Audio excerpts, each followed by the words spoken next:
Tapi kita diberi karunia oleh Yang Maha Kuasa.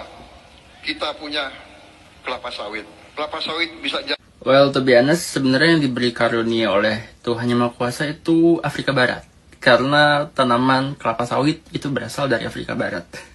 Jadi tanaman ini nama latinnya Elais guinensis. Guinensis dari kata Guinea, yaitu wilayah di Afrika Barat. Dan tanaman ini dibawa oleh Belanda ke Indonesia, tepatnya ke Pulau Jawa di tahun 1848 untuk ditanam. Jadi tanaman kelapa sawit itu bukan asli Indonesia, bukan dari bumi Indonesia, teman-teman. Dan sekali lagi di sini gue mau tekanin, kelapa sawit tidak bisa menggantikan hutan hujan, teman-teman. Tahu nggak sih kalian kenapa dinamai hutan hujan atau rainforest? Karena hutan hujan itu bisa menghasilkan hujan sendiri dari hutannya. Jadi saking banyaknya air yang bisa ditampung oleh hutan hujan, air itu kemudian langsung dipompa ke atmosfer lewat proses yang namanya transpirasi, teman-teman. Jadi fotosintesis itu membuang uap air ke udara langsung. Jadi nggak lewat laut lagi tuh siklus hidrologinya. Tapi hujan turun di hutan kemudian pompa lagi balik air itu ke atmosfer. Jadi hujan lagi, balik lagi ke hutan hujan lagi. Jadi hutan hujan itu literally hutan yang membuat hujan. Jadi yang benar sebenarnya Indonesia itu dikaruniai oleh Tuhan Yang Maha Kuasa hutan hujan.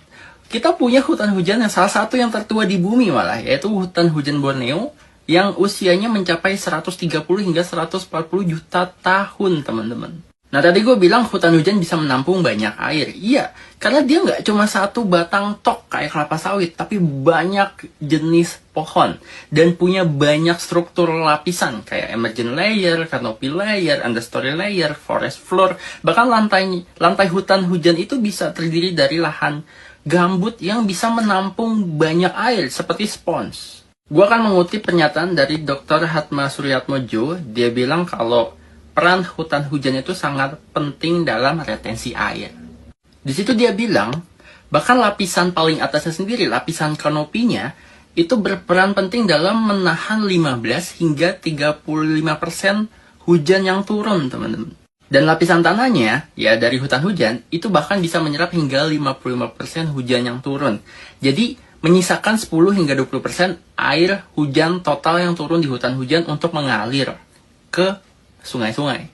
Dari jumlah yang ditampung tadi, 25 hingga 40%-nya itu dibalikin lagi airnya ke atmosfer langsung lewat proses yang tadi gue bilang. Transpirasi ya, evapotranspirasi.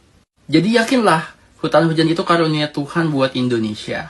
Kalau kemarin kategori badainya hanya mencapai kategori 1, dengan kecepatan angin maksimal 65 km per jam, harusnya tidak seluas itu kerusakannya kalau hutan hujan kita masih utuh. As simple as that.